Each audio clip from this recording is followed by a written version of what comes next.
Praise the lord. మరి ఒక రోజు మనం ఈ విధంగా కలుసుకోవడానికి దేవుడు అనుగ్రహించిన మహోన్నతమైన కృపను బట్టి దేవాతి దేవునికి కృతజ్ఞతాస్తుతులు చెల్లిస్తున్నాను. డైలీ బ్రెడ్ అనే శీర్షికను వీక్షిస్తున్న ప్రతి ఒక్కరికి యేసుక్రీస్తు ప్రభువారి పేరిట శుభాలు తెలియపరుస్తున్నాను.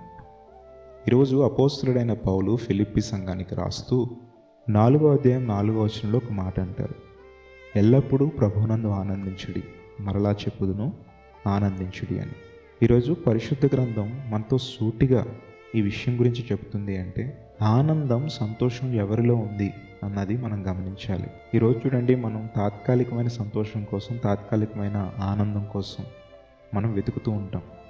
ఈ లోకంలో సాతాను అనేక రకములైన తాత్కాలిక సంతోషాలను మన కళ్ళ ముందు కనబరిచేసరికి అవే నిజమైన సంతోషము, అవే నిజమైన ఆనందము అని మనం వాటి చుట్టూ తిరుగుతాం. చివరికి ఆనందం, సంతోషం కన్నా బాధను మనం పొందుకుంటాం. ఎందుకంటే అవి తాత్కాలికమైనవి. కానీ నిజమైన ఆనందం, నిజమైన సంతోషం ఎవరి యొద్ద ఉందంటే మన ప్రభు యొద్ద ఉంది. మనం ఎల్లప్పుడూ కూడా ఆయన యందు ఆనందించాలి, ఆయన యందు సంతోషించాలి. ఎందుకంటే నీవు కలిగి ఉన్నది ఎవరని చెప్పండి? ప్రభువు వారిని. ఈరోజు లోకంలో సంతోషం ఉందని వెతుకుతున్నావా? చూడండి, మనం ఈ లోకంలో సంతోషం ఉందని వెతుకుతాం. మన స్నేహితులను బట్టో, లేదా మన తల్లిదండ్రులను బట్టో, లేదా నీకున్న భార్యను బట్టో, భర్తను బట్టో, నీ పిల్లలను బట్టో, లేదా నీ బంధువులను బట్టో నీకు సంతోషం వారి వలన ఉంటుందని వెతుకుతావు. చూడండి, ఎప్పుడైతే మనిషి స్వభావం మారిపోతుందో, నువ్వు నమ్ముకున్న ఆ పర్సన్ అయి ఉండొచ్చు, ఎవరి వలన అయితే నువ్వు ఆనందంగా సంతోషంగా ఉంటున్నావో ఆ వ్యక్తి దూరం అవ్వగానే సంతోషం కాస్త బాధగా మారిపోతుంది. ఎందుకంటే ఈ లోకంలో ఉన్నవన్నీ కూడా తాత్కాలికమైన సంతోషాలు, తాత్కాలికమైన ఆనందాలు. మనం దేనికోసం పరిగెడుతున్నామో తెలుసా? తాత్కాలికమైన సంతోషాల వైపు, తాత్కాలికమైన ఆనందాల వైపు. ఈరోజే పరిశుద్ధ గ్రంథం ద్వారా పరిశుద్ధాత్మ దేవుడు మనతో చెప్తున్నది ఏంటో తెలుసా? కేవలము మన ఆనందము, మన సంతోషము ప్రభువారి యొద్ద మాత్రమే ఉంది. ప్రభువారి యొద్ద మాత్రమే ఉంది మన ఆనందము, మన సంతోషము. అది నిజమైనది. మనం నిజమైన సంతోషాన్ని, ఆనందాన్ని మనం ఎక్కడుందో వెతకక మనం ఏం చేస్తుంటామో తెలుసా? ఈ లోకానుసారమైన ఆనందాల కోసం వెళ్తూ ఉంటాం. చూడండి, కొందరు మద్యం తాగడం వల్ల ఆనందంగా ఉంటాను అనుకుంటారు, కొంతమంది డ్రగ్స్ తీసుకోవడం వల్ల ఆనందంగా ఉంటాను అనుకుంటారు, కొంతమంది వ్యభిచారం వల్లే నాకు ఈ ఆనందం కలుగుతుంది అనుకుంటారు. కొందరు ఇలా అనేక రకమైన సాతాను పెట్టే పాపాల వైపు చూస్తారు తప్ప నిజమైన ఆనందం దేవునిలో దొరుకుతుందని మనం ఎప్పుడూ కూడా వెతకం. ఇవన్నీ కూడా లోక సంబంధమైన పాపాలు తప్ప సంతోషాలు కాదండి. ఈరోజు అదే సంతోషము, అదే ఆనందమని ఆ కోపాల్లో కూరుకుపోతున్నారు కదా, అవి నిజమైన ఆనందము, సంతోషము కాదండి. అవి దేవునికి విరోధమైన పనులు.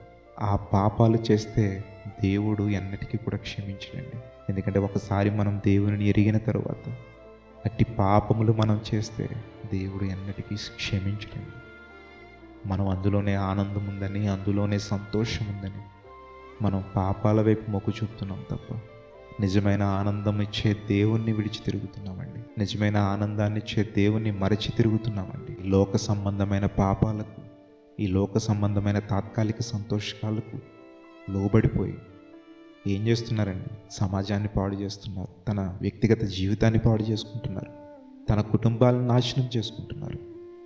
దేనివల్ల అంటే కేవలము తాత్కాలిక సంతోషాల కోసం. చూడండి, ఒక్కసారి మన జీవితాన్ని వెనక్కి చూసుకోండి. ఎన్నిసార్లు అనారోగ్య పరిస్థితుల నుండి నేను లేవనెత్తాడండి దేవుడు. ఎన్నిసార్లు చచ్చిపోయే పరిస్థితిలో ఉన్న మనల్ని ఆయన లేవనెత్తాడండి. ఎన్ని అపాయాలు వచ్చినా ఎన్నోసార్లు మనల్ని వాటి నుండి కాపాడాడండి మన దేవుడు. ఎన్నిసార్లు నీవు పాపము చేసినా నీవు క్షమించు దేవా అని అడిగిన ప్రతిసారి ఆయన నీ పాపాలని క్షమించాడు. చూడండి, పాపాలను దేవుడు క్షమిస్తున్నాడు కదా అని తిరిగి నీవు అదే పాపం చేస్తే దేవుని లేఖనమే చెప్తుంది, ఎన్నిసార్లు గద్దించినా లోబనివాడు మరి తిరిగి లేకుండా హఠాత్తుగా నాశనం అవుతాడని. దేవుని యొద్ద మనం గేమ్స్ ఆడకూడదండి. దేవుని యొద్ద మనం గేమ్స్ ఆడకూడదు. ఈరోజు తాత్కాలిక ఆనందాలను మనం అనుభవించి తర్వాత దేవుని సన్నిధిలో మనం ఈ పాపాన్ని ఒప్పుకొని మన పాపాన్ని కడిగేసుకుందామని అనుకుంటున్నావేమో, దేవుడు క్షమించడు. ఎందుకంటే నీ హృదయాన్ని మొత్తం ఎరిగిన దేవుడు ఆయన. మన హృదయాల్ని పరిశీలించే దేవుడు, నీ స్వభావాన్ని పరిశీలించే దేవుడు, నీ జీవితం మొత్తాన్ని ఆయన ఎరిగిన దేవుడు. చూడండి, మనం తర్వాత నిమిషంలో మనం ఏం చేస్తామో మనకు తెలియదు, కానీ నా దేవునికి తెలుసు. అలాంటిది నువ్వు తాత్కాలిక సంతోషాలకు, తాత్కాలిక ఆనందాలకు నీవు లొంగిపోయి వీటి వలన సంతోషం ఉంది అని అవి చేస్తూ, రేపు నేను దేవుని సన్నిధిలో నా పాపాన్ని ఒప్పుకుని నా పాపాన్ని కడిగి వేసుకుంటానని నీవు ఎలా అనుకుంటావు? నా హృదయంలో మాట ఎవరు వినరని నీవు అనుకుంటున్నావేమో. హృదయాలను ఎరిగిన దేవుడు మన దేవుడు, హృదయాల్ని పరిశోధించే దేవుడు నా దేవుడు. ఈరోజు నీ జీవితాన్ని ప్రభువుకు అప్పగిస్తావా? ఎందుకంటే అక్కడ గొప్ప సంతోషం, నిజమైన ఆనందం ఉంది. ఒకసారి నువ్వు దేవునిలోకి వస్తే నిజమైన ఆనందం ఎలా ఉంటుందో తెలుస్తుంది. అది వర్ణించలేనిది, అది ఎవరు చెప్పలేనిది. దేవునిచ్చే ఆనందం అంత గొప్పగా ఉంటుంది. అది అనుభవించిన వారికి మాత్రమే తెలుస్తుంది. ఈరోజే ఈ తాత్కాలిక ఆనందాన్ని విడిచిపెట్టి దేవునిలోకి రా. నిజమైన ఆనందాన్ని అంటే ఏంటో నీవు చూస్తావు. నిజమైన సంతోషం అంటే ఏంటో నీవు చూస్తావు.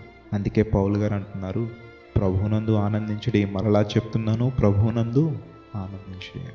ఈరోజు మన జీవితాలలో ఏవైతే తాత్కాలిక సంతోషాల కోసం నీవు పరిగెడుతున్నావో ఇక్కడితోటే ఆపే. ప్రభు యొద్దకు రా, నీకు నిజమైన సంతోషాన్ని ఇస్తాడు, నిజమైన ఆనందాన్ని ఇస్తాడు. ఈరోజే పొందుకో.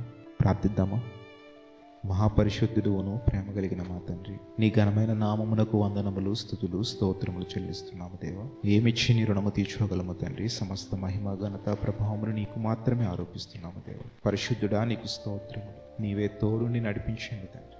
అయా, నీలోనే నిజమైన సంతోషం ఉంది, నీలోనే నిజమైన ఆనందం ఉంది ప్రభువా. అవి మేము పొందుకొనుటకు సహాయం చేయండి అయా. ఇంతవరకు మేము తాత్కాలిక ఆనందాల కోసం, తాత్కాలిక సంతోషాల కోసం నీకు విరోధమైన కార్యములు చేశామేమో.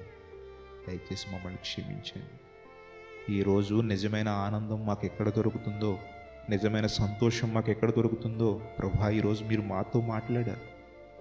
అందుబట్టి నీకు స్తోత్రం. మా జీవితాలను ఇప్పుడే మార్చుకుని తండ్రి, నీ అందే మేము ఆనందించేలాగున నీ కృపను మాపై చూపించండి. మేము చేసిన ప్రతి తప్పును మన్నించండి. ప్రార్థన చేయుచున్న ప్రతి బిడ్డను మీరు దర్శించండి, వారి హృదయాలను దర్శించండి.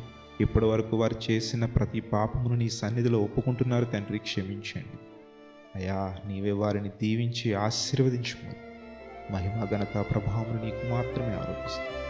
యేసు శక్తి కలిగిన నామములో అడిగి వేడుకొని పొంది ఉన్నాము తండ్రి.